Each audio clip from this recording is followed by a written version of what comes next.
up, Hardies and Hardos? Cheers. Cheers. Wow. We didn't even plan that, and we did it at the same time anyway. That so was lit, impressive. actually. Wow. Yeah. Whew. It's about to be a good pod. The Herm Edwards episode 46. Herm Edwards? Yeah, Herm Edwards. Don Mattingly. Paul Goldschmidt, probably. That's at least a now player. Paul John Goldschmidt Kochar? 46? Yeah, he does. Jeez. He wears number 46. John What about That's my John favorite. Kochar? Yeah. What about this one might be your favorite. The monster, Aaron Baines. Aaron Baines? Let's go. I forgot about Aaron Baines. That's a shame that I didn't know that, honestly. Wow, that's definitely the Aaron Baines episode. The Aaron Baines episode. Yep. It started off, we got to talk about some breaking headlines. We'll start with the farthest back ones. That was almost 2 weeks ago. LeBron passed Kareem, scoring record. Crazy. This is a record that no one thought would ever be touched. Stood for 39 years, I believe. So very impressive. It's honestly crazy thinking about how many points Kareem has scored when you consider that he only has one career 3-point. One career 3-point made, and he scored 38,000 points. That's insane by Kareem to do that. But that skyhook, man, that was unguardable. That's crazy, isn't it? It's like Kareem's insane. Like, this was thought to be one of the most unbreakable records. It's been thought that for a long time. I actually, for once, was on LeBron's side about this and thought he probably didn't get enough credit that he deserved for this award, like enough talk about it. And then they decided to stop the game with 10 seconds left in the third quarter, and I was kind of like, okay, this will be fine, whatever. And then it lasted forever. Like, holy. Yeah. You just end the quarter first and then do it. Like, I get it. You can give it to him, but just end the quarter so it's at least kind of normal-ish. Not like do it, come back for 10 seconds and then end the quarter. It just was a little weird in that respect. Yeah, that was terrible timing, but I did see before the game, it was already decided that they were stopping the game no matter when it was, unless it was in the last 5 minutes of a close game. So they were prepared to stop the game at any moment. So they just stuck to that plan, I guess. But yeah, shout out to LeBron. He's my GOAT. This is awesome to see. And Spinny, how many think he's getting? 44,000? That's kind of my prediction. I mean, he's trying to play with Bronny, so I don't know. I see 44, 45 in LeBron's possible future, so we'll see. I mean, he's definitely got 2 to 4 more years left, that's for sure. February 12th, Super Bowl 57. I'm finally getting over my post-Super Bowl depression a little bit. It's still kicking in there now that I have to go every Sunday with no NFL, so it kind of sucks. But the Chiefs won 38-35, as we all know. It was a good game. Spinny, what do you think? Patrick Mahomes has the best first 5 years of any quarterback ever in history. Insane. For sure. Crazy. 2 Super Bowl MVPs, 2 Super Bowls, 2 regular MVPs. Excuse me. That was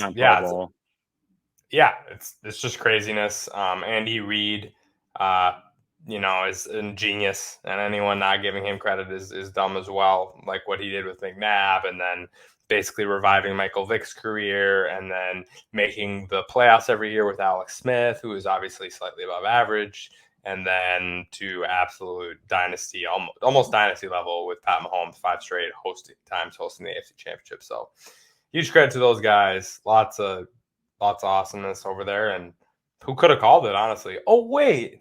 Me. I could have called it. I could have called it before the season. I could have called it. I could have said there's just too much hate for the Chiefs going on. They were your champs? Too much. Yes. Day 1 champs. 100P. Oh man, boss. You don't got to merch it. You don't got to merch sheets. I thought you had to merch it right now. I thought you had to lose in the Super Bowl, but no, Chiefs over Niners for sure before the season.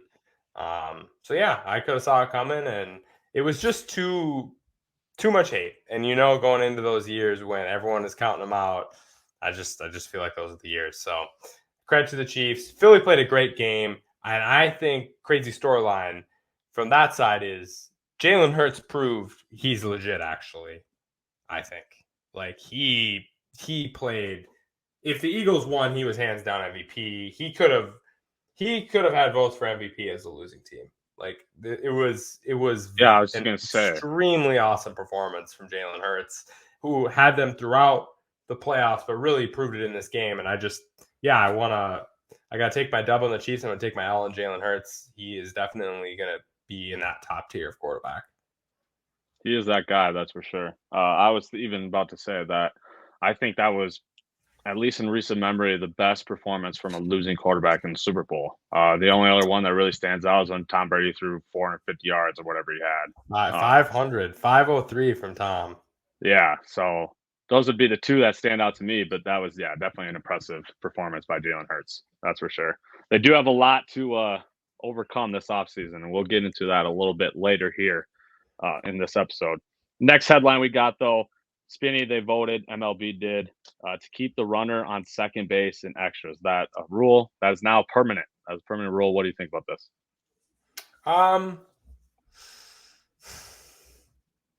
What do I think about it? I hate it. I don't know if I hate it or not. I was gonna say, maybe I shouldn't say hate, but I don't love it. It kind of seems like, to use a saying, it kind of seems like chicken shit bullshit, if you know what I mean. Like it kind of seems like we're just playing around little league crap right now. So it is a little weird for the pro league to be like putting runners on base, but we'll see. We'll see how the season goes, and I'll form my opinion then. I don't have a strong one either way on this, but I know the classic baseball fans, the only people that like baseball who have AARP cards at this point, are probably hating. I know all those people are hating this because it's definitely. I don't think my dad has an AARP card yet. He's gonna listen to this episode. I don't know. You're gonna get a phone call from my dad. Am I? Yeah, just be ready for that. And I'm not wrong. I don't know. I'd rather see them, like, maybe after 3 extra innings they do this, or I don't know. I'd rather see like a different approach like that than just instantly 10th inning. Something different. I don't like it. Yeah. I'd almost rather start with a ball and a strike than put a guy on second. I guess I didn't look into this, but I would assume this is just regular season, right? Because before it was only regular season, not playoffs. Yeah, I hope so. Definitely, I hope so. Right. As long as it's regular season. Baseball regular season really doesn't matter for the most part. Yeah. Like that. Yeah. The odds of that actually impacting like a division race or a pennant race or something is very slim. So I'm not crazy worried about it during the regular season. Yeah. Definitely. Plus, regular season baseball is boring. Fun fact. Are they ever going to cut that down? Like, I doubt it, but they need to. It's too much of a record sport. They can't do it at this point. But even like some of the other games. I do like some of the other rule changes. Get some more, again, not pitch baseball clock. Purist stuff, but the pitch clock and the shift thing. I wish they gave them a couple shifts per game. I would like that. Like you could say it would be like challenges. You could use your shifts and save them and stuff. I think that would really add strategic like a strategic and a managerial aspect of being strategic. I think that would be cool. But the idea is good, I think, for speeding the game up. And I love the throwover rule, hopefully getting some encouragement coming for stealing bases. Because that's just more base runners is fun. More runs is fun. That's what we're looking for. So I think even though they could have done them better, I think in spirit, these rules do make sense. It's definitely going to be interesting to see that no shift rule. Guys like Joey Gallo, obviously, I hope he is a stud since he's on our team now, but guys like Joey Gallo really stand out that could significantly get better with this. Our last headline is we're just going to run through the NBA All-Star Weekend. Neither of us paid attention to the Rising Stars game. I thought it was at least neat that they put some G Leaguers in there and involved them. So, especially like Scoot Henderson, like he's going to be top 3 pick. So it's like, might as well get him in this game. Fun to see him. Skills challenge though, Saturday. That started off the Saturday events. Team Jazz won. I thought this was a terrible skills challenge. I was not impressed at all. Can we get the Antetokounmpos out, please? They're Yeah. terrible. Why are they in it? Why are They're they in it done. again? They They're don't want to do done. it anymore. No, they don't. Seriously. Because it's like, come on, boys. I know Giannis was out. That obviously impacted them, but they put Drew Holiday in there. Drew Holiday's good. Yeah. But Giannis and what is the other? I don't even know the other one's name. Those two, they're just not good. Just please. Come on. We're doing the brother thing. Let's do the holidays next. Yeah, exactly. You know? That actually would be, yeah. You could maybe do the balls. I know LiAngelo's nowhere near an NBA court, but you could maybe do the balls too and just let the LiAngelo balls would have come. a chance at least. Yeah, for sure. You're in the same boat as me. You thought it was boring. It's whatever. It was okay. It was fine. Yeah. I'm a little mad that the rookies didn't win though. I thought they had that in the bag. And then they didn't make one jumper on the shooting contest at the end. They just brick them off. Like, bro, come on. Brick Factory.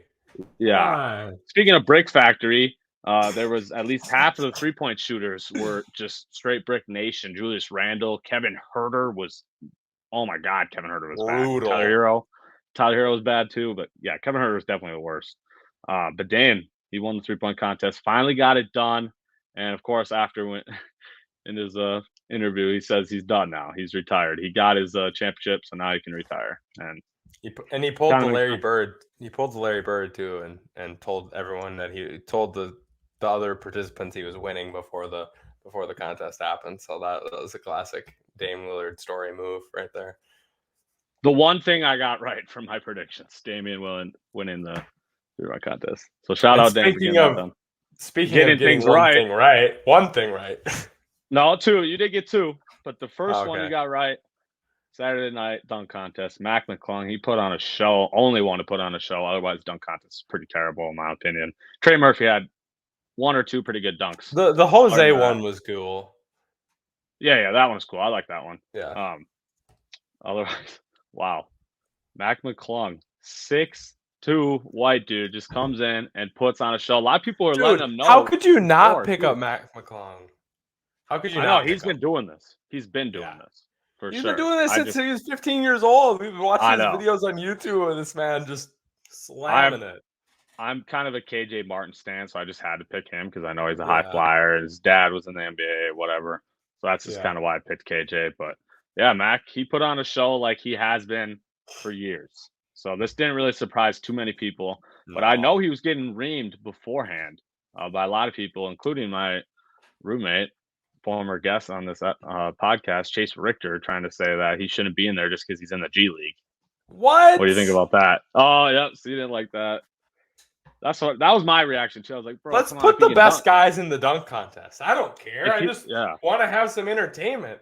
That was the first guy. He can dunk. That's the first guy I've seen or remembered on that level since Zach LaVine and Aaron Gordon. We've had 5 years between that level. I want that level every year. I don't care if it's Joe. Can we bring in the dude perfect guys for the dunk contest? At this point, I'm just looking for an entertaining dunk contest. I think there was some talk about that a couple of years ago. They ultimately obviously decided not to, but I think they talked about bringing in some non-NBA players. I know Jordan Kilgannon. Look him up on YouTube. You've never seen that dude dunk. He would win the dunk contest so easily. His dunks are absolutely insane. LeBron cursed the dunk contest, man. It's the curse of LeBron, man. It hasn't been on that level. There hasn't been stars in that level doing it since LeBron said no. He cursed the dunk contest for all people. He cursed it. He is the cursor of the dunk contest. LeBron. How many of the superstars would we even want in the dunk contest though? Because a lot of the superstars that come to mind, I'm not putting in there. I'm not putting Luka, Jokic, and Embiid. I'm not even putting Giannis. You don't want to see Ja and SGA in the dunk contest? I'm not ready to put you. I'm saying superstars because that's kind of what you're getting at with this LeBron thing. I'm not completely ready to put either of those. You don't do it at the superstar phase. You do it when you're really good when you're younger. And LeBron just didn't do that. And then after him, everyone else is like, nah, LeBron didn't do it, so we're not going to do it. It's like, come on. I want to see Ja and SGA and those lit guys in the dunk contest. Come on. Ant You said don't he's want not to see doing it. you want to see Ant against Jaw in the dunk contest. He wouldn't eat that up. Ant and Ja both said they're never doing it. So I know it's LeBron's fault. That's what I'm saying. This stop. whole Get out situation of is here. LeBron's fault. He started it. He did. Facts. It's facts. Of course. The curse of LeBron course, on the dunk contest. I shouldn't be surprised that you're speaking these blasphemous things. You always speak blasphemous things about LeBron. I do. I can't speak blasphemous things about the second best player of all time. Oh, yep. Here it comes. Here it comes again. That's not blasphemous. That's just facts. You know. Anyways, on to the All-Star game. Team Giannis finally got the dub. Third time's the charm, I guess, for Giannis. Even though he didn't play, so that kind of sucked that he didn't play, and LeBron missed the second half. So it kind of sucked that the two captains basically didn't play. So it was kind of lame. But this man, Jason Tatum, and Donovan Mitchell as well, they decided to put on a show. Kyrie Irving for Team LeBron, he put on a show. I'll give him that. But Donovan Mitchell and Jason Tatum in that third quarter, oh my gosh, it was ridiculous. Dude, I just wish I would have went with my gut and picked my guy, Jason Tatum. But Donovan Mitchell did ball out too. Donovan Mitchell did ball out too, but he was definitely second in MVP. Yeah. You know, like if Tatum wasn't on that team, it's Donovan Mitchell. Tatum wasn't dropping 55. 50, double nickel.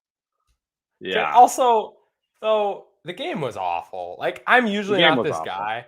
I'm usually like the pro, like all-star game guy. I think it's fun and hilarious, but it was just like I don't expect crazy defense, but like, can we stand in front of the guy and like shuffle our feet a little bit?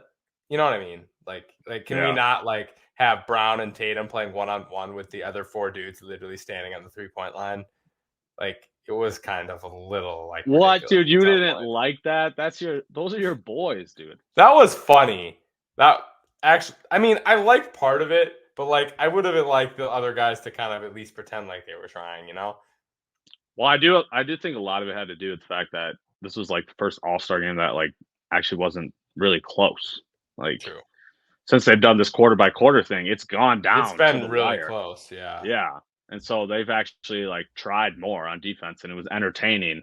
And no, I agree with you though. It was pretty lackadaisical for like I don't think it needs to change because, like you said, after the new format, the last few years have been good. It's just this one was kind of a dud. You know, it's tough, but yeah, I thought the weekend as a whole was just kind of a dud, honestly. Yeah, I mean, it was in Utah, so it kind of makes sense, honestly.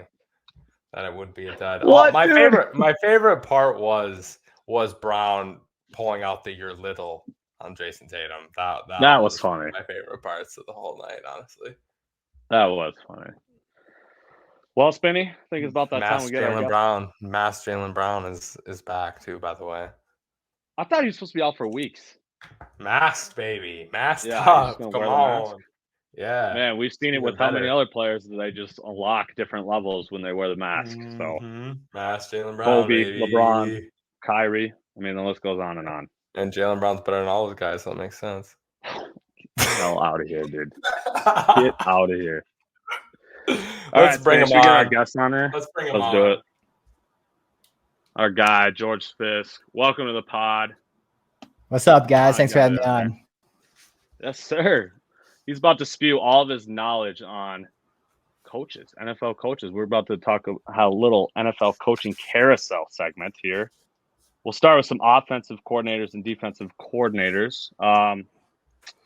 Let's start with one that we've already talked about here, and that'll be Nathaniel Hackett. Went from the Broncos head coach, obviously, to the Jets offensive coordinator. George, what do you think about this fit for the Jets?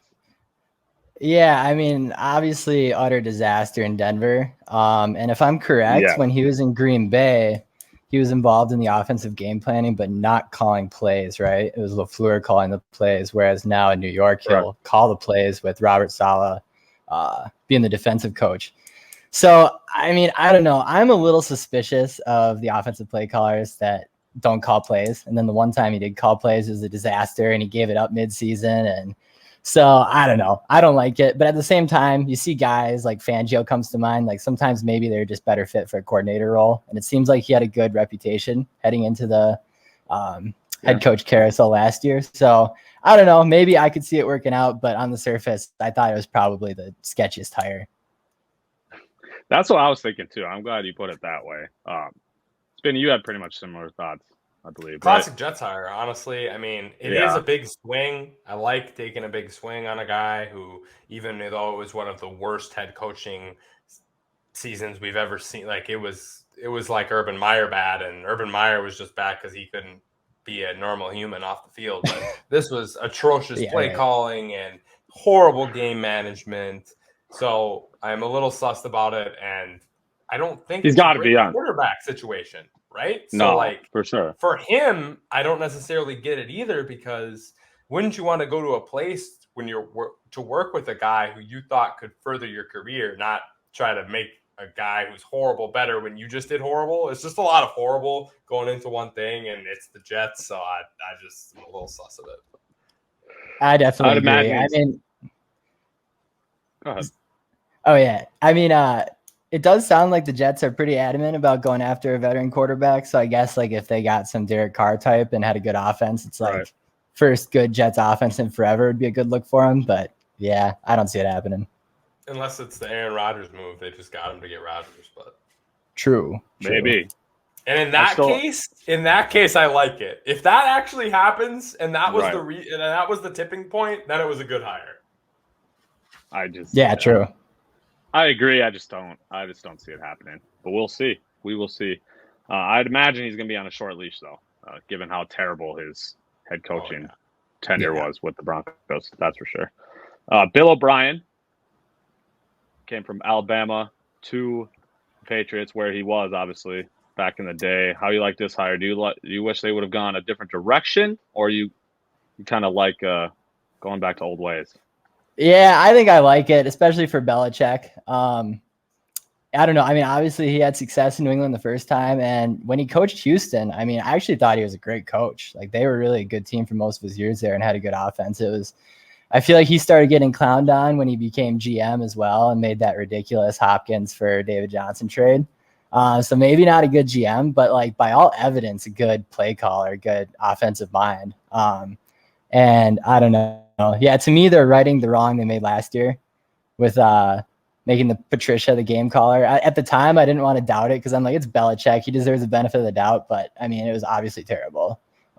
Mac pretty much regressed in every statistical category. But I have a good feeling about this year. And I think Mac's flying a little under the radar now after his sophomore year and might have a good bounce back third year. They didn't get that man some more weapons, though. That's for sure. Definitely, more receivers. Yeah. They don't have any weapons there. I wanted to see them go out and go after a Kingsbury or a out of Bill's system guy, just because I think a fresh offensive mind in that room might spice things up a little bit. But obviously, you can't get any worse than what they had last year. So it's definitely an upgrade. Someone who knows the system and knows what's going on and works well with Belichick. As much as Bill O'Brien as a person seems like someone I would not like. I think he is a decent head coach and has, especially as a coordinator, has done a good job throughout his career. Agree. This one surprised me. Cowboys let go Kellen Moore. Less than a day later, he's hired by the Chargers. Spinny and I absolutely loved this from the Chargers standpoint, but seriously question what the hell the Chargers or the Cowboys were doing. So, George, what do you think about this? Yeah, I'm kind of with you guys on this one too. This almost just feels like some Jerry Jones angst coming from the top, saying we need to change something, and just kind of arbitrarily picking something to change. And I mean, it says something that he was basically hired the next day, right? Yeah. So I don't know. It's weird. Maybe McCarthy just feels like he needs a little more control. And then from the Chargers' perspective, I feel like it was frustrating with Joe Lombardi there. I feel like every play was Justin Herbert throwing like a 4-yard out route to Austin Eckler was like every other play. The dude obviously has a rocket of an arm. And I mean, Keenan Allen, he was injured for most of the year, and Mike Williams is on and off the IL. So I get that, but I feel like it's a huge upgrade. Yeah, I was I would have made Kellen Moore the head coach and fired Mike McCarthy before I would have fired Kellen Moore as Dallas. Yeah, personally. I might have fired Staley for Moore too. Seriously though, I think that was an unbelievable hire. I can't repeat any better what George said about the Chargers offense last year and how it looked. So I just having a top 5 offense 2 consecutive years with Dak Prescott is awesome and unbelievable. The way he made Tony Pollard look this year, really, the way he used him was super cool to see. And honestly, outside of CD, whoever their WR2 was this year was really inconsistent. And to still be as productive in an offense as they were is a big impressive thing for Kellen Moore. So I think Justin Herbert just won the lottery, honestly. And Definitely. so it'll be really fun. Yes. Yeah. I expect big things out of that offense next year. That's for sure. Next one we want to talk about our guy. We got our guy. I guess, George, I actually don't know if you're a Vikings fan, but we got our guy, Brian Flores. Spinny, I love this hire. His scheme's exactly what we need. He's played in 3-4. He's played in 4-3. He's heavy blitzer. He plays press coverage. I mean, this is ideal fit in my eyes. Yeah, I think so too. And first off, I am a huge Vikings fan like you guys. So we got 3 of them here. But good. But yeah, I mean, I heard some buzz that like we had favored the guy that was the coordinator for Denver last year and then ended up going to Carolina, Evero. I already forgot what his first name is. I really don't know much about him, to be honest. So that gave me a little bit of a weird pause. But obviously Flores has like an amazing reputation. He's had nothing but good defenses and a winning record as a head coach. I mean, how everything went down in Miami was kind of bizarre. And, I feel like last year, the only reason he wasn't in a coordinator position was maybe because he's suing the league. It just feels like some situation where it's a guy who's a good guy, good coach, maybe weird political situation. In which case I'm inclined to think, yeah, amazing hire. I want the talent. I want the smart guy over, political BS. So yeah, I'm a huge fan.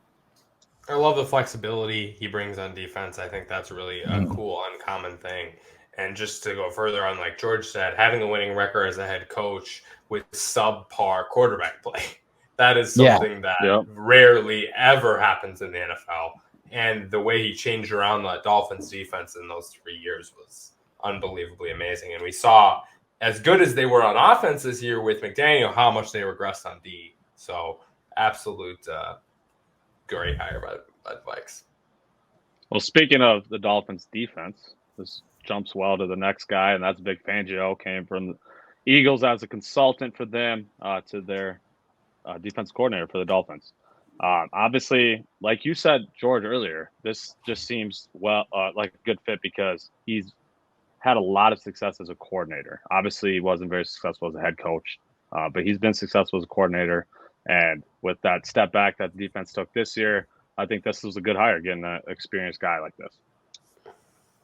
Yeah, I feel like Fangio is hard to argue with. I feel like he's one of those guys that almost any team in the league with an opening at defensive coordinator would just immediately hire him if he wanted to go there. And probably a few other teams would immediately fire their DC right now to replace him. So sometimes I like hating on the guys that everyone seems to love, but Fangio is one that it's kind of, I don't know. I find it hard to argue with. Yeah. And the reputation speaks for like you said, the reputation speaks for itself. Mm-hmm. Yeah, definitely. Todd Monken. This guy made the jump from college to the NFL. He was Georgia's offensive coordinator these last 2 years on their title runs. And he is now the Ravens offensive coordinator. I don't know much about this dude other than he was Georgia's offense coordinator. Their offense is pretty good, but obviously the question is, can he make the jump to the NFL? Yeah, the way he used Stetson Bennett, I think if he could interpret those type of things at the NFL level, and even I think a lot of things Stetson Bennett did, Lamar Jackson can do from the passing game wise, and then you have that extra athleticism as well. Obviously, they need a receiver for this type of offense to really work. So I think that'll be a target for them, whether it's the draft or free agency or trade. But it'll be interesting to see more of Lamar in a passing offense and not like a Greg Roman really runs like the NFL's version of Georgia Tech's triple option. So it'll be interesting to see him in a real pro style offense. And definitely the Brock Bowers aspect too. He kind of unleashed Brock Bowers, and they obviously have a stud tight end, the Ravens, and Mark Andrews. So he could maybe unlock a new level for Mark Andrews. Yeah, true. That's a very good point. And I was reading a little bit about him before I hopped on the pod today. And, they interviewed basically all coaches with a bunch of NFL experience. And I guess he was the only college coach given a second interview, which I feel like is a good sign. But his only NFL experience was working with Freddie Kitchens and Dirk Cutter, the NFL. So that gives me a little pause. And I also happen to have a bias against the college coaches heading to the league. I don't know. This one feels weird to me too, but I also feel like the Ravens usually do things right. So I don't know. I wouldn't be surprised if he turns out to be really good. But I don't know. It feels a little weird. It's kind of, it does feel a little weird. It's kind of a true wait and see type hire, in my opinion. Like I see the plus sides, but to me, there's still a lot of negatives that could maybe come with it too. Yeah. Last coordinator we're going to discuss here, that's Eric Bieniemy.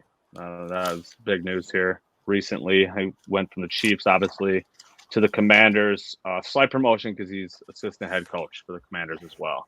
I do believe he was not calling plays, right? Andy Reid calls the plays, correct? Yes. Yeah.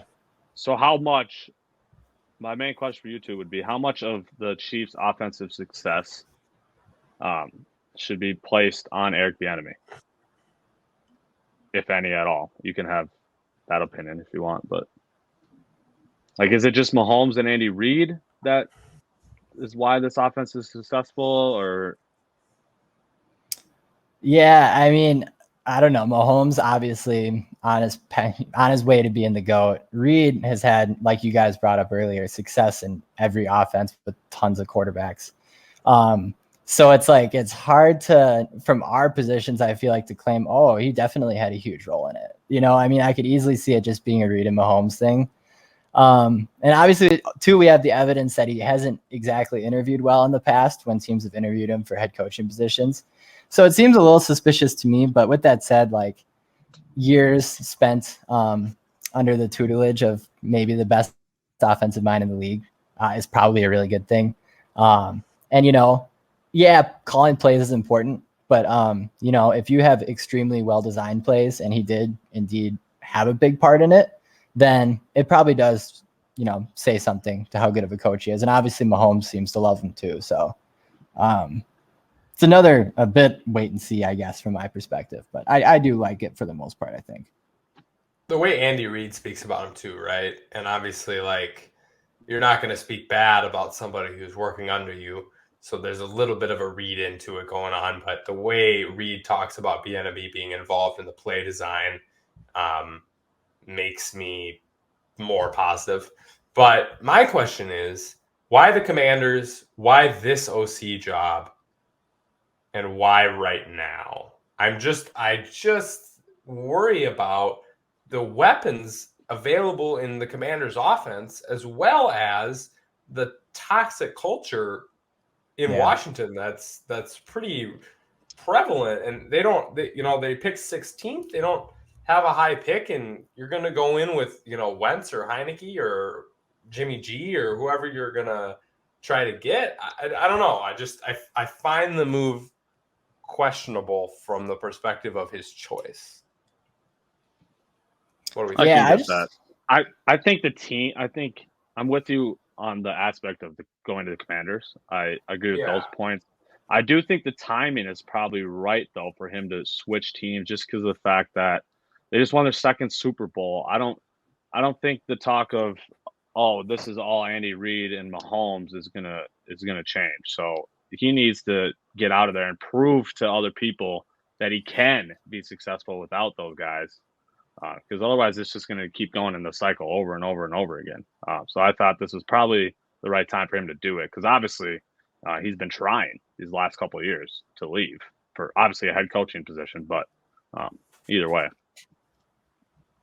Yeah, I agree with you on those points, Bus. Maybe it's just a case of he really doesn't interview well, and this was his chance to like have a promotion and prove himself.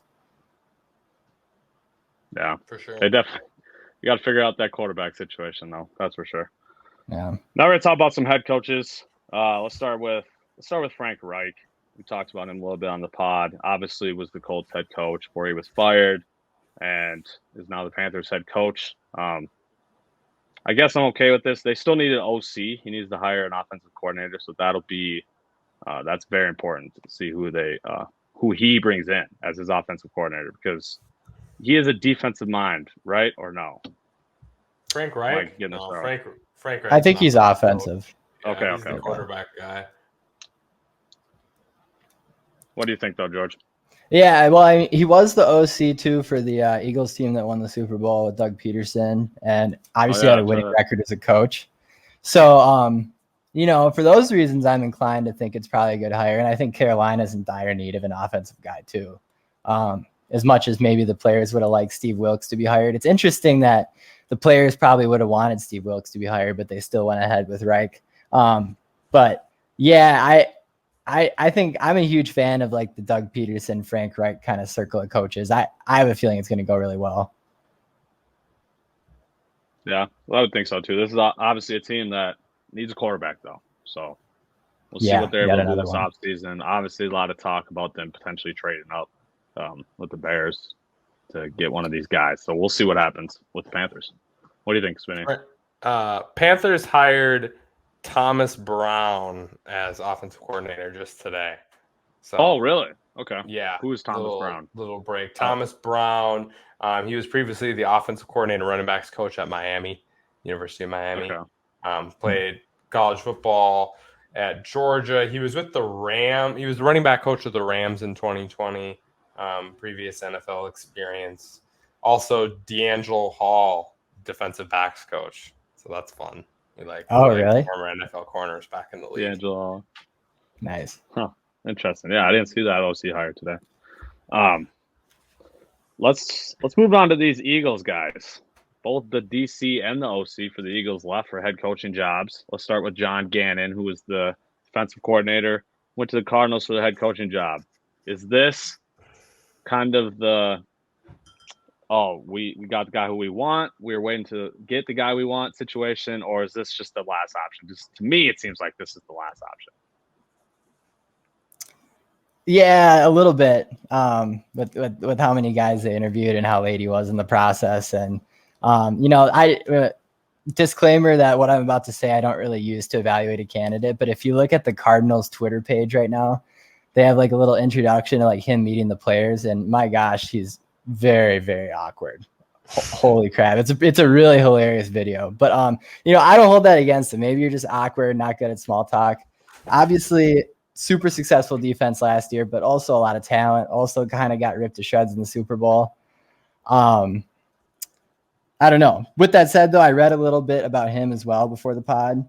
And going into the season, I guess the Eagles staff had pretty much all assumed they were renting the guy for the year and that he'd be hired in this cycle. And then obviously they had this magical season. So I don't know if he has a really, really good reputation within that team, which is obviously ran super well and really well coached, then maybe there is something to him. But yeah, he was kind of my least favorite of the head coach hires. Yeah. And I thought there was, like you said, a ton of talent and then exposure in the Super Bowl. So it was funny to see him hired right after that. But I think this was Arizona's best option. They had been turned down so many times. They had went through, multiple different turn downs and head coaches and hirings and blah, blah, blah, blah, blah. So I think they were just trying to get a head coach in as soon as they possibly could. So from that perspective, they probably did okay. Yeah. I also just don't like DCs as head coaches in 2023. Sorry. It's just the success rate is not as high. Two defensive head coaches in the playoffs last season. So, 2 out of the 14 head coaches were defensive coaches and 12 were offensive coaches. So who were those guys? Sean McDermott, and there's one in the NFC as well. Well, obviously the Bills have been failing in the playoffs. Yes.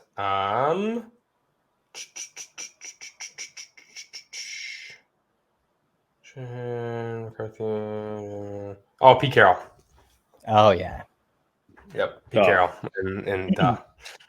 And it might have been 3. Brandon Staley's a defensive coach, right? So that's right. Yeah. I guess. Yeah. 3 defensive coaches, 10 offensive coaches, and Jim Harbaugh, who was a special teams coach. So, Jim Harbaugh. I just like the tendency that having an offensive coach gives you. I just think it's better in the day and age that we're at in the NFL for making the playoffs. Okay, so does that mean you like this Shane Steichen hire more than Eagles offensive coordinator, now the Colts head coach? Yeah, I like everything I've read about Steichen. Seems like he had a ton of involvement. Was he the play caller? I could not find 100%. I couldn't find anything about that either. I believe that he was, but yeah, don't quote me. I think he was, but okay.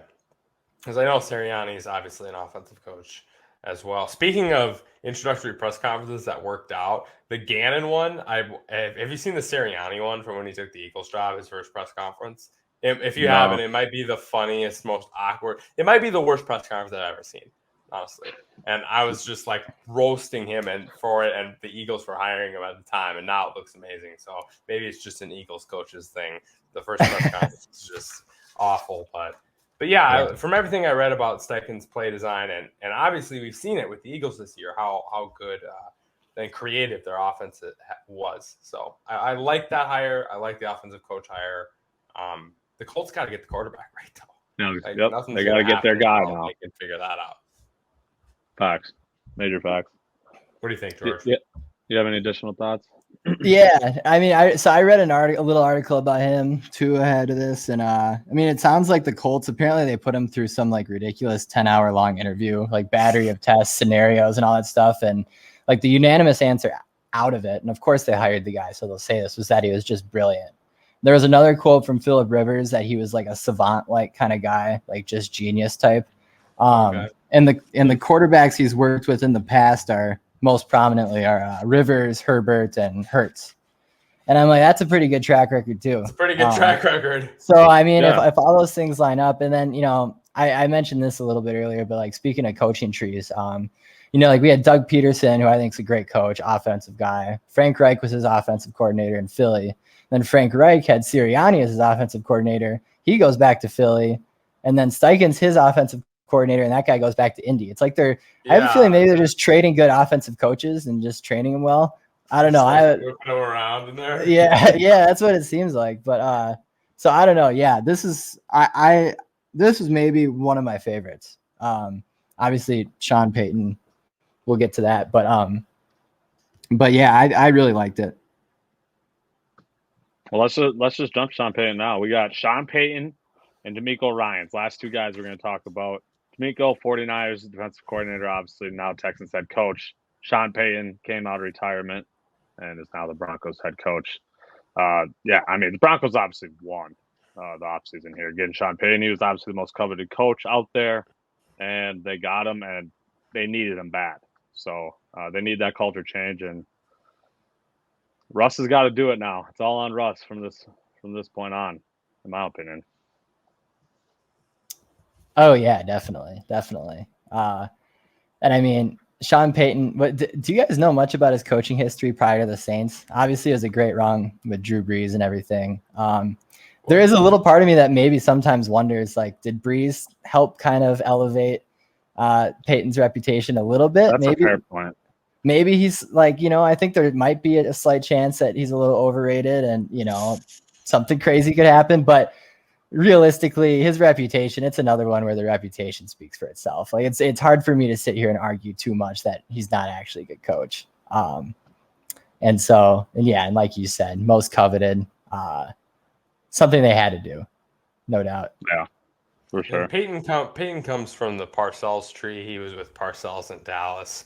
Oh, really? Lots of good offensive coaching coming from Sean Payton's tree. Yeah, that Dallas team with Payton had Mike Zimmer as the DC and Sean Payton as the OC. So kind of an interesting little connection there between those two guys. But I think they had to do this. I think they gave up a lot. Obviously, the 29th pick this year, as well as other draft picks. It's a lot to give up for a head coach.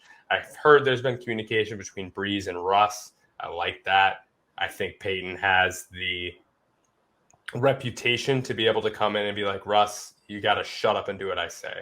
And you got to stop with this crazy crap you've been doing. And you got to do what I say, and you got to play to your strength, and let's win this crap. And I think Peyton can come in and make that argument and actually have the stuff to back it up. So they needed to do it, and they swung for the fences, and maybe it'll work and maybe it won't. But I think it was obviously a good hire. Okay, what about D'Amico Ryans? What do you guys think about D'Amico Ryans? I like D'Amico. I think it was a pretty good hire by the Texans. But for the most part, I think I agree with you, Spinny, that you're just not going to be successful in the NFL today with a defensive head coach. You just aren't. George? Yeah, I kind of agree with you guys on that. That's why I was so excited when the Vikes hired O'Connell last year. And with D'Amico, the other thing with him is, he seems to have a great reputation. It seems like, when I read the article about him, like the anonymous coaches and executives kind of had unanimous praise for him too. But I mean, that 49ers team is just loaded too. I don't know how much stock to give him for that, for the success that they had. Obviously Robert Saleh had a lot of success with the defense there. And maybe he's a good coach now. I don't really know. But yeah, I don't know. It's better. He seems like a good culture guy, which is maybe exactly what Houston needs. But I'll be curious to see if he lasts the 6-year contract. Yeah, I like it from, former Texans player. Lots of love there for him in Houston. And I think he'll really, hopefully clean the crap up down there and bring everybody together. I think from that perspective, it's really, really great. Not big on DCs, and Houston needs too much, and whoever they hired in this cycle, I kind of felt bad for, the same as the last two coaches, because you've got at least 2 more years of crap unless you get the quarterback right. So hopefully they get the quarterback right, and then then he could be a great coach. Man, they're in position to get the quarterback right, at least. Yeah, that's true. It's crazy that they've had 2 one-and-done coaches in a row, too. But it seems like those guys are almost predestined to be. It's just terrible organizational planning. Like, you're going to give a guy 1 year with a crappy team with a roster that is subpar in the league. It's like such icky stuff. I wouldn't want that job. No one thought they'd win more than 3 games this year, going into the season even. So it's we obviously reamed the Texans. There was a hilarious press conference with Lovey where some reporter was getting really abrasive with them. And they're asking him, well, why haven't you guys been winning games? If you're doing the right things. Because he was talking about, we're doing a lot of good things. He's doing a bunch of coach speak. And the reporter was hounding him. And he was clearly, he got irritated. He was backed into a corner. I could just see it on his face. He wanted to say, this roster's terrible. What am I what am I supposed to do? There's probably no coach in the league that could lead that team to 6 wins. I don't know. Good luck to D'Amico. That's what I think. I agree. Well, boys, it's about that time for trivia, I believe, unless y'all got anything else you want to say about any of these coaches. No, I'm good. Hope you're NHL, though. That's all I got to say. NHL? Oh, gosh.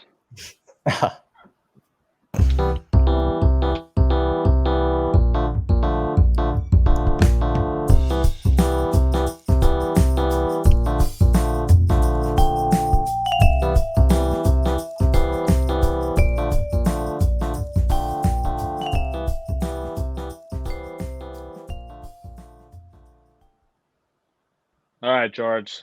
We will let you ask your easy question first. Okay. We'll see how easy this is. But question is, which NFL team has the most wins in the Super Bowl era to not win a Super Bowl that's not the Vikings? Are the Vikings number 1? They got to be, right? They are, yeah. Yeah. And I saw that they have the 3rd most wins of any team that hasn't at all. And this next team is 15th. Not sure if it's an easy one, but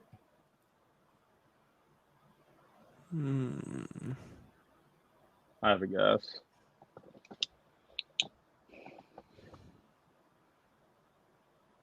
Yeah, I think I got a guess. I'm gonna go Buffalo Bills.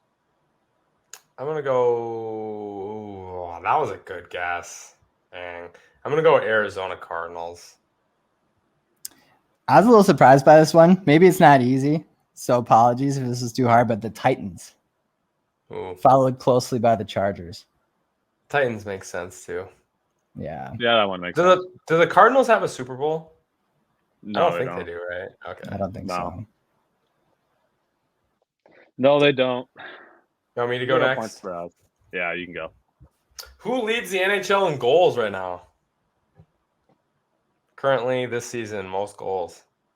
No idea, dude. I have a guess. Is it Austin Matthews? Bus? Austin Matthews, man. I don't even know who that dude is. It's not Austin Matthews. Connor McDavid. It is Connor McDavid. Oh, it is? Oh, man. Yes. Let's Connor go. McDavid. That's 1 point for me. All right, y'all. My easy question. Who was Georgia's offensive coordinator for their last 2 championship runs? Todd Mackin? Mackin. What is it, Spinny? What's his name? I said his name. Did you? I don't know. Yeah. I think you're pronouncing it Mackin. Monken. Yeah, there. Todd Monken. Actually, I don't even know if that's how you pronounce it, but yeah, nice. Sick. I knew it's not Mankin though. I know it's not Mankin. Definitely an O there. Definitely an O. It's an O. Monken. Sorry. Jeez. All right, that means we're all tied at 1, heading into the medium round. What do you got, George? Should I go? Yeah, I might have made these too hard for you guys, but we'll still do them. That's okay. How many innings was the longest MLB game ever? 23.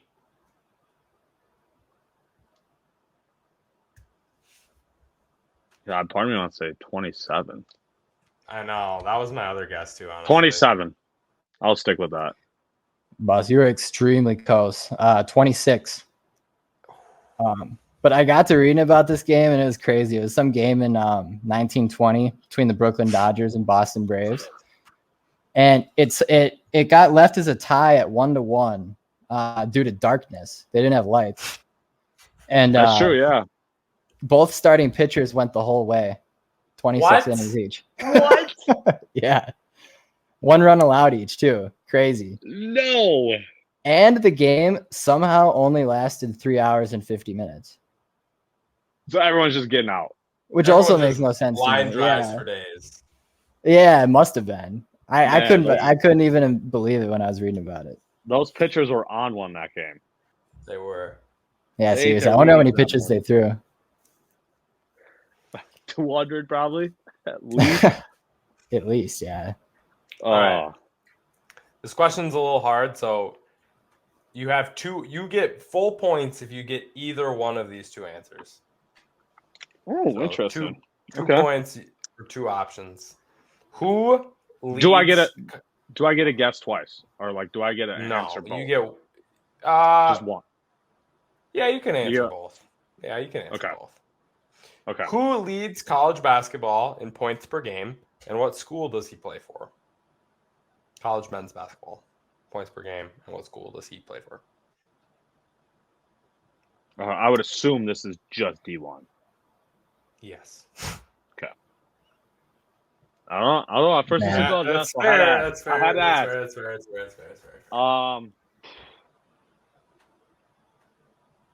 Man, the only 20-point per game scorer that instantly comes to mind. There's just no way he leads the entire country in scoring. I do have a guess. He's going to be my only guess. Chris Murray, Iowa. It's gonna be some random school though. It's gonna be. And I literally have no guess. I don't follow college basketball. You got a school guess? Throw out any random Notre college. Dame. Okay. Antoine Davis, Detroit Mercy. Never once heard of that college in my life. Yeah. Detroit Mercy College. They're D1. They are. That's They're crazy. D1, yes. That is crazy. Never heard of them in my life. All right. My medium question. At 6'2", 6 feet 2 inches, Mac McClung is the shortest dunk contest winner since who?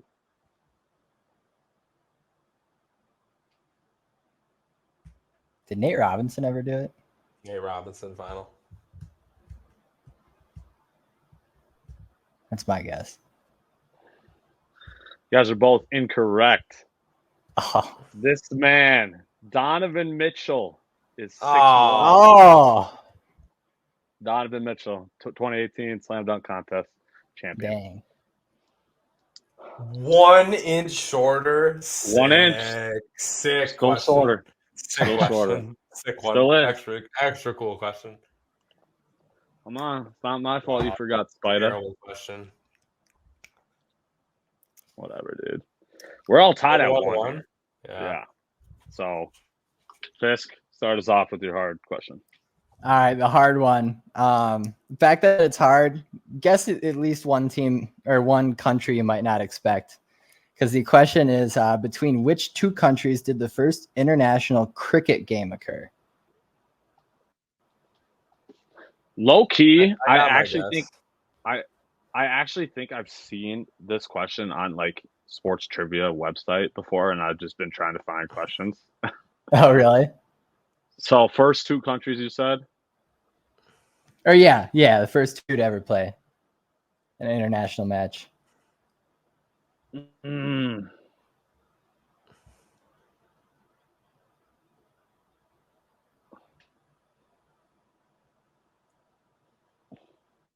Oh man. It was invented in England. A hint that it's not England though.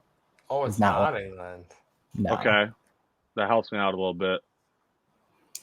Let's go South Africa, and oh man. I don't know what other country it would be. South Africa and Australia. Final answer. I'm gonna go India and Australia. Those are both good guesses. Guesses I would make. I might have included Pakistan or something, but the answer is surprisingly the U.S. and Canada. What? Dang. In New York in 1844. That's actually a really good question because I would have never thought that. Yeah, I would have never either. It's crazy. But yeah, one of my friends is telling me today. South Africa, right? Or am I just coming up with that out of nowhere? No, I think it is. I think you're right. Okay. And I think it's big in Australia too, right? English provinces, right? India, Australia. Just went English provinces on it. Yeah, no, yeah, exactly. That's what I would think too.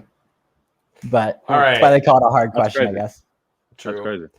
What NHL team currently has the top two guys in points in the entire league? So you're guessing a team. This team has the top two guys in points in the whole league on it. I think I know who the team is, but I'll let Buss pick. Like currently, right? This year? Yeah, it's this year currently, right now. Currently, most goals? No, most points. Sorry, I was not paying attention, honestly. Most points. This team has the top two guys in points in the whole league on their team. Both of them. Oh my God! I actually saw this not that long ago. I'm gonna say. I feel like there's no second guy that comes to mind, but I'm gonna have to say the Oilers. Yeah, he's right. It's that Leon Draisaitl guy. I don't know how to pronounce his last name, but it is. I the believe Oilers. Is right. Like David and Draisaitl, yeah. Yeah. I kind of gave that away with my first question, but yeah, that's what I'm saying. I was like, that was not that hard since you asked us who had the most goals already. But it was points, not goals. So that's true. That is true.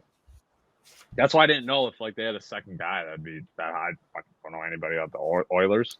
So was the Oilers? You guessed the Oilers too, Fisk? Yeah. Yep. Oh man.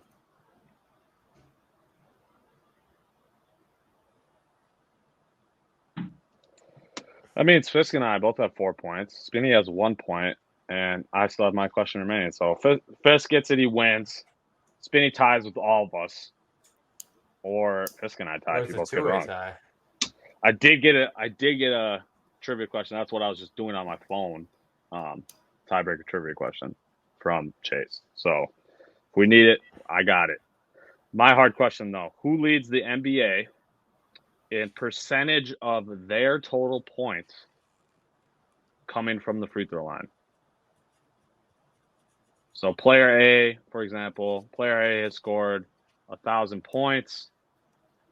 300 of them came from the free throw line, 30%, which would be lead the league or whatever. That's what I'm getting at. Yep. I have my guess. Yeah. You guys know NBA better than me, but I do have a few. I'll just guess Harden. I'm going to go with Embiid. Spinner's the closest. Embiid is second. Jimmy Butler actually leads the NBA. Percentage of his points coming from the free throw line, believe it or not. 31.2% of Jimmy Butler's points came from the free throw line this year. Crazy. He did have like a 20 free throw made game like a couple weeks ago. Embiid leads the league in free throws attempted per game, but he's also scored the most points per game. So I didn't know, but yeah, he is second though. So you were close. Spinny, do you want me to do this tiebreaker, or do you want to just come up with one on the spot for us? I can come up with one on the spot for you. Okay. I want a theme though. You want some particular area of? Let's do NFL. Okay. Since we have Fisk on here to talk NFL. All right. How hard? Like what level of hardness? It's got to be like an easy or medium question. It's got to be something that one of us will get like pretty quickly. You know what I mean? Okay. It's gonna be. It'll just be the first one to answer it, pretty much. Ooh, gotta get locked in correctly. Okay. We got it here. Top 2 tight ends in the league in receiving yards this last season were Travis Kelce and TJ Hawkinson. 1 and 2. Who is third on that list in receiving yards by tight ends? Wrong. Okay, good. I was like, that was the first guy I was going to shout out. Andrews. It is Andrews. Mark Andrews. Let's go. Damn. Yep. Thank you, George, for saying Kittle. I was going for speed, not accuracy. You would have said Kittle, Bus? Kittle was going to be my first guess. Seriously. Kittle 5th, 765. Evan Ingram 4th, 766. Andrews 847. Hawkinson 914. And Travis Kelce with 1338. So yeah, Andrews would have been 1 if he had Lamar for the whole season. Or not 1, would have been 2 at least. Yeah. Gotcha. Bus wins. Shoot. Did you take the lead again? Yeah, I had the lead coming in. So now I had a 2-point lead coming in. So you got a 5-point lead? I outscored you by 4 this game. Oh yeah, 6. We're giving you that bonus question? I suppose we can. 6-point lead. Yeah, that's always a point. Come on. 6-point lead, huh? Let's go. Shoot. Let's go, Spinny. He is choking the lead. Don't call it a Warriors comeback 3-1 in it.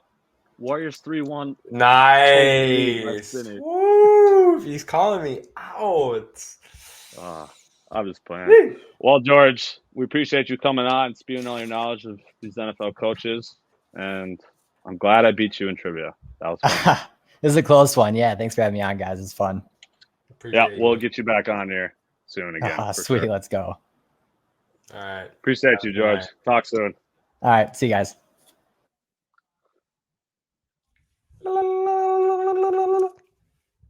course, you just got to do something weird. Just got to get my NFL draft 3 of 3 call in to start it. All right, Spinny. I'll just let you lead it off then. Pick 22. Ravens. Pick 22 has reminiscence for me. I use a little history with this pick. The best Minnesota Vikings pick in the last 5 years has come in this range as well. Yeah. But a very similar thing is going to happen here with this pick, and that is the Ravens are going to draft wide receiver Zay Flowers from Boston College here with this pick at 22. And you'll find out about my history very, very soon. You like that? Just like that speed threat for the Ravens? Yeah, I feel like they have to draft a receiver, and I feel like Bateman is not the speed threat, right? So I feel like pairing Bateman with a speed threat in what's his name? Why did I forget his name already? Zay Flowers is a good go. Yeah, I think I'm agreeing with you in the fact they need to pick a receiver here. They have zero production from the receivers outside Rashad Bateman. Then obviously Rashad Bateman missed the majority of the season with an injury. So I feel like you just need another weapon here. Jackson Smith and Jigba is still on the board for me. So I got them taking Jackson. Can't believe he's still on the board for you. Crazy. I know. That's why I don't know. I'm not too confident about this too early mock draft, but that's why we call it a too early mock draft. Facts. And with pick 23, the Minnesota Vikings select wide receiver Jordan Addison from USC. Really? I think this is a Justin Jefferson 2.0. The Ravens make the Eagles' mistake and pick a wide receiver in front of us that is not as good as the one that we pick, and that is Jordan Addison from USC. Love it, love it, love it, love it for their Vikes. Wow. That's crazy. I love that too. I'm totally okay with that happening. I went a different route, however, since I already had Addison and now Jackson Smith off the board. I went cornerback route. Best available, in my opinion, at this point, at least on my board, would be Kele Ringo out of Georgia. Very strong and long player. Play style wise, he kind of profiles similar to Marcus Peters. He just isn't quite the turnover machine that Marcus Peters is. So, but he's long and physical like Marcus Peters. And that's what we need, especially when we got a physical defense definitely going to be coming in here with Brian Flores. Plays very physical, blitzing, press coverage on the outside. So I like this fit. I'm totally okay with Jordan Addison, though. I would love that. Before we jump 24, Spinny, I just want to get your opinion. What is one thing you don't want to see the Vikings do here? Or is like... I don't want to see a corner, really. I honestly don't. Like, I think it might happen, but like, I don't mind who we have at corner, and I just want to see a more explosive position taken, whether that's an edge rusher and we make a move on Hunter Smith, or a defensive tackle that is a rushing guy. I mean, that's not a splashy pick either, but I'm tired of drafting corners in the first round. So I think our WR2 need has been shown to be pretty glaring at this point. So I'd love to get another playmaker in that spot. I was even thinking, like, if a guy like Drew Sanders, linebacker out of Arkansas, if he fell to us, I wouldn't be opposed to taking a linebacker then either. Yeah. As long as they're like one of those really good rated players like Drew Sanders is. What about Bijan Robinson? What if, like, are you a no-go on him for us at this pick? Or like, I don't, because obviously we're not bringing Cook back. You know what I mean?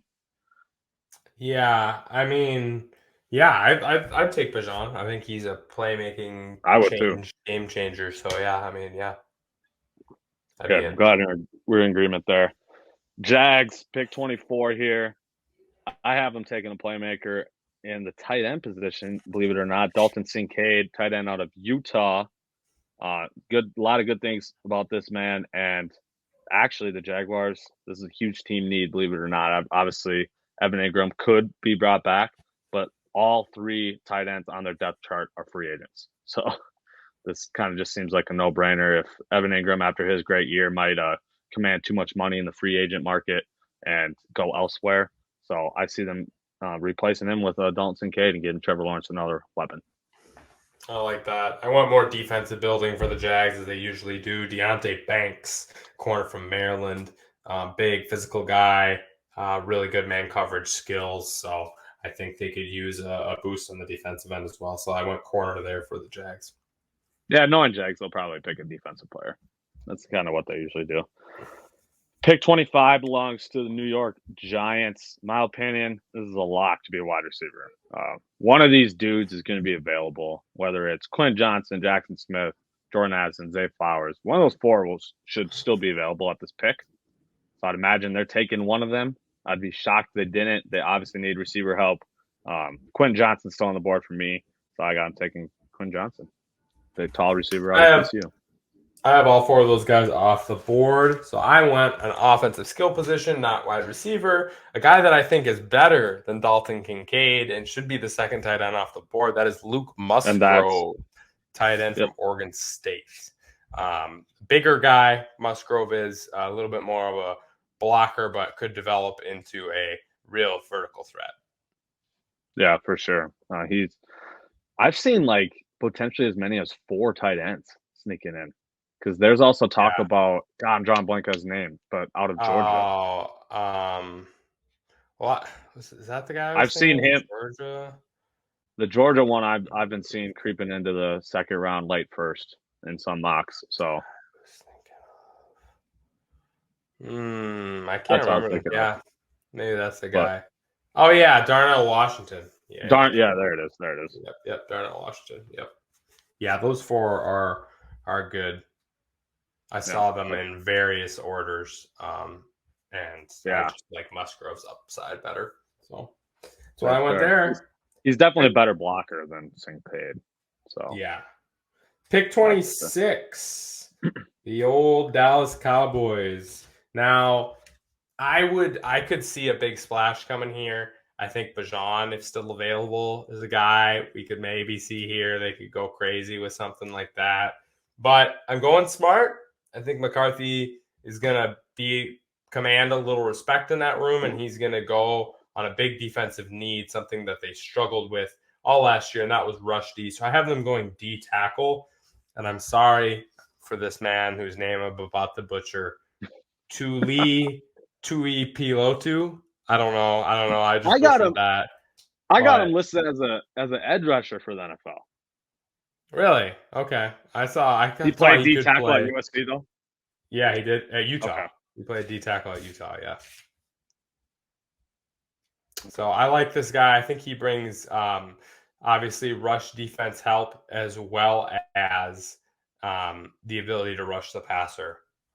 So he played, or it's not Utah. He goes to USC. It is USC. It is USC. You're right. Yes, and he played some edge, some tackle for them. Yeah, he did. Yep. And so he's probably a 4-3 tackle or a 3-4 end, I would say. So I think he could contribute there for Dallas, who does a little bit of both. And he could play that 3-4 when Parsons is your outside linebacker. He could be that 3-4 end or that 4-3 tackle. Either way. So I think he's a good fit there for them and what they need up front. I like Tuli a lot. I have him in a couple picks here. But for pick 26, I got the Cowboys going Zay Flowers. I think they need another receiver. Not much production out of at least when Dak came back. Because obviously there was some sort of Noah Brown and Cooper Rush connection. But when Dak was on the field, there was really no production outside of CeeDee Lamb. So they could use another big play threat speedster guy in Zay Flowers. This is a dude that I like it. Wow, he's been worked up the draft boards. It's incredible, his story. If you don't know anything about Zay Flowers, look up his story. It's incredible. Pick 27 belongs to the Buffalo Bills. This is where I got Bijan going. This is obviously a favorite. Same. Yeah. This is the running back they've been needing for years. So I'm hoping they finally do the right thing here and pick him. If Bijan's here and they don't take him, they're cursed forever, and the Bills should never win a Super Bowl. Because that is the position they need. So pick 28, Bengals here. I think O-line, even though they paid for guys, they still can't seem to figure it out. But I went playmaker again. They like to do this in the first round, is set up a guy that can help Burrow. And this is where I have Utah's tight end Dalton Kincaid going. I would love to see some extra production from him. And they still have their other tight end, Hayden Hurst. Hayden Hurst, no, he's under contract still. He was on the team. Yes, their tight end from last year is under contract still, and he can give more in the blocking. So I think that the dual tight end with those two could be something interesting to see, especially if they end up trading T. Higgins, given they're not probably going to be able to resign him and Chase. That's true. They also have Tyler Boyd is also a free agent as well. So they got a lot of things to consider this offseason. I could see tight end going at this pick. I have them addressing this potential line need here, like you were just saying. I got him going Anton Harrison, tackle out of Oklahoma. Huge dude, 6'5", 315 pounds. Another reason why I put him as their pick is Jonah Williams, their best tackle, is a free agent. So if they weren't able to re-sign him, that's obvious immediate need there. So yes. Pick 29. This is where I got the guy Tooley going. He could, like you were just saying, he played tackle or edge rusher. Saints need more rushers on their line. I was even seeing a guy comparing them to Cam Jordan. That's why they like this fit for the Saints. He just, like, profile-wise, he's big and has the agility too, like a Cam Jordan. So it seems like something the Saints would do. Yeah, I like that. 29? I have 29 being defensive end, outside linebacker Byron Young from Tennessee. 6'3", 245, kind of that in-betweener. 7 sacks, 13.5 tackles for loss for Tennessee this last year. Really has a good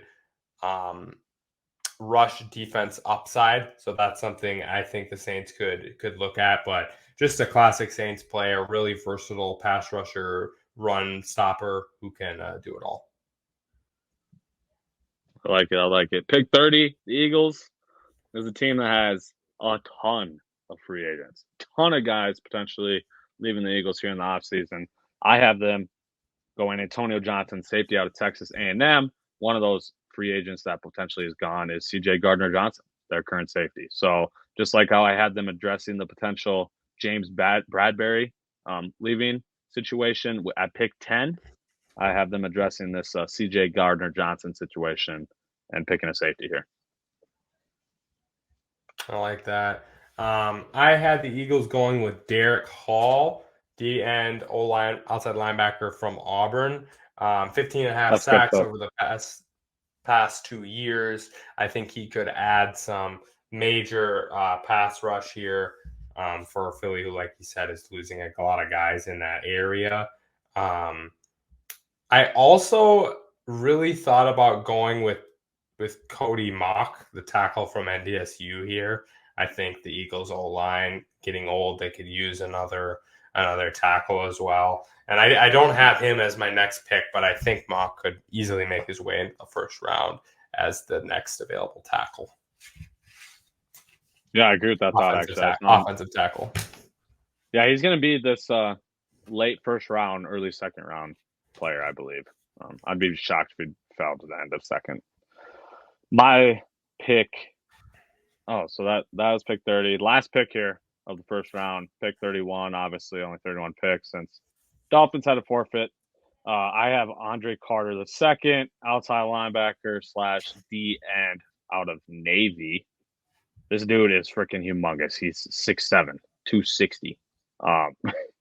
He was second in the country this past year in sacks behind Will Anderson.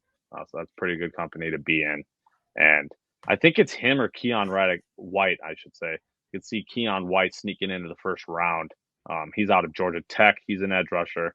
I just think the Chiefs, they just need another rusher. So they're going to address this need. Super Bowl champs get better. Agreed. I think it's a rusher here for Kansas City. And I went Isaiah Foskey, the end linebacker from Notre Dame. 22 sacks and 5 forced fumbles over the last 2 years. 265, which means he can play 3-4 or 4-3 at this level. So that versatility is nice for a team that really switches up their D linemen. Again, I could see them going somewhere different, like tackle. I could see Cody Mock going here as well. But again, where is he ranking on people's boards given his lower end college experience? But I think that Kansas City and went Karlaftis last year, so that's why I'm kind of like, are they going to go pass rusher again? But I think given the amount of available good pass rushers who could hit right here, it is a higher reward situation than picking one of those tackles. Yeah, I'm with you. I'm with you there. Well, Spinny, that wraps up the Aaron Baines episode. We're going to do Aaron Baines, baby. But as for segments, that wraps up the Aaron Baines episode. My Q&A for you, Spinny. NBA deadline question here. Which team was a winner and which team was a loser? Any team, your opinion. Lakers won. Hardcore winners. Los Angeles Lakers. Rui, D'Lo, Malik, and Vandy. And Vandy, yeah. So lots of technically, but 3 shooters. Vandy, who can do it all, is really a utility guy that they really need. Like aggressive in rebounding, really goes after it on the defensive end. A younger guy that can do that they need. And Bamba, a backup center that can give you better minutes than people who were backing up AD previously. And also AD's injury history. You obviously need someone. I think the Lakers hit it out of the park for what they gave up in the at the trade deadline. Losers. What trade did I hate? I'm trying to think about that. What trade did I hate?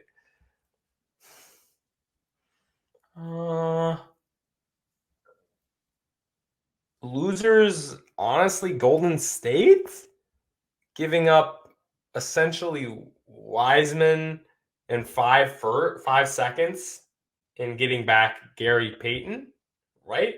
Well, it was essentially Wiseman for Payton because they traded Wiseman for 5 seconds. Immediately traded those 5 seconds. Yeah, I don't love that either, but I just think it's an overpay for Payton, and then not to mention the whole health concern with passing a physical and that whole weirdness that was going on with that. And the fact they could have maybe re-signed him this past offseason. Yeah, so I think the Warriors, and I think they could have got more for Wiseman. Like maybe, especially if they package him with some stuff. Obviously, I'm just guessing and no idea what the trade market actually is. But I just thought that they could have done way more. Yeah. Yeah, that's a good point. Winner for me, obviously. Go ahead. No, you. Well, I was going to say, obviously the Lakers, clear winner. Other winners would be like the Mavs and Suns, going out there, getting another superstar. And Kyrie. Suns going and getting KD. This just greatly improves both of their chances of making a postseason run. So obviously you need superstars to win. That's how the NBA is nowadays.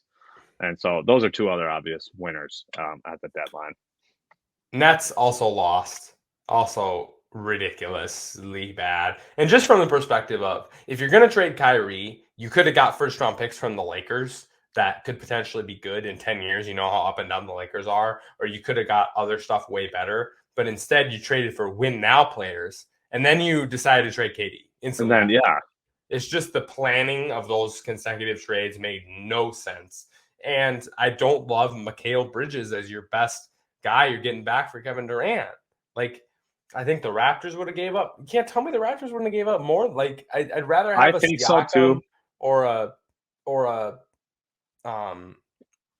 OG, or guys that I think OG and Mikal are the same. I think Siakam could actually be a star, or obviously if you could get Scotty Barnes, that would be better. So I want a blue chip player for KD, like draft picks or whatever.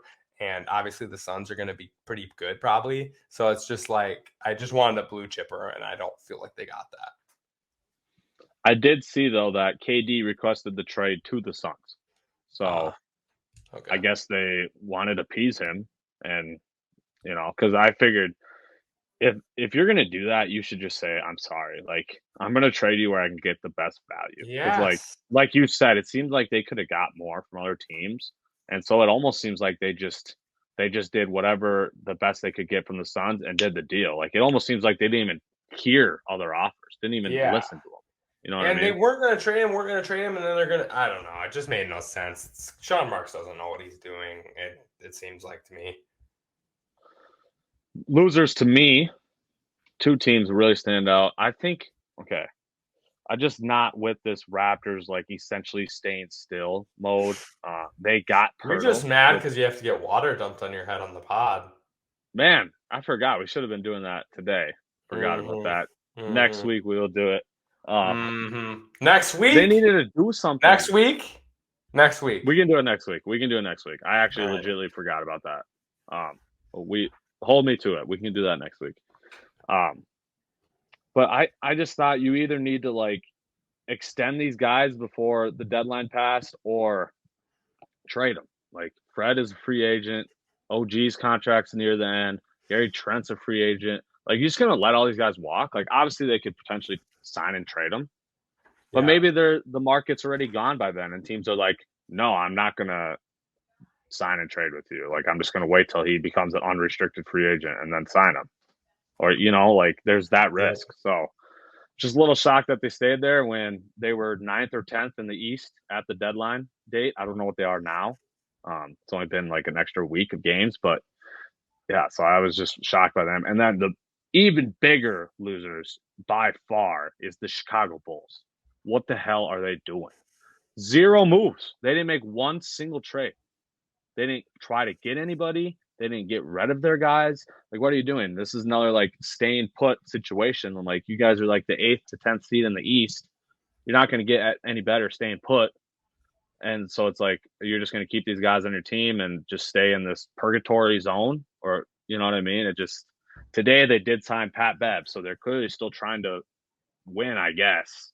And that's not really a splash sign, but that is obviously a win now type sign. I don't know. I was really disappointed by the Bulls. I thought maybe they'd move Levine or try to get another star to go with those two. But they sucked. That was a terrible deadline. Bulls fans should be pissed. So bad deadlines for you were no moves. Okay. All right. No moves when it should have been obvious that, like, you should have obviously made a move. Like, that's what to me just instantly stands out. Well, all right, Hardies and Ardos. That's the Aaron Baines episode. The Aaron Baines episode. We could say the President Joe Biden episode as well, but yeah, I didn't even think of that. Probably shouldn't do that either. Mid nation going on. Well, salute to you guys. Cheers. Oh, man, your drink's empty. There's a little bit. I can get a sip. See. All right, y'all. We appreciate y'all. We'll see y'all next week. Bye.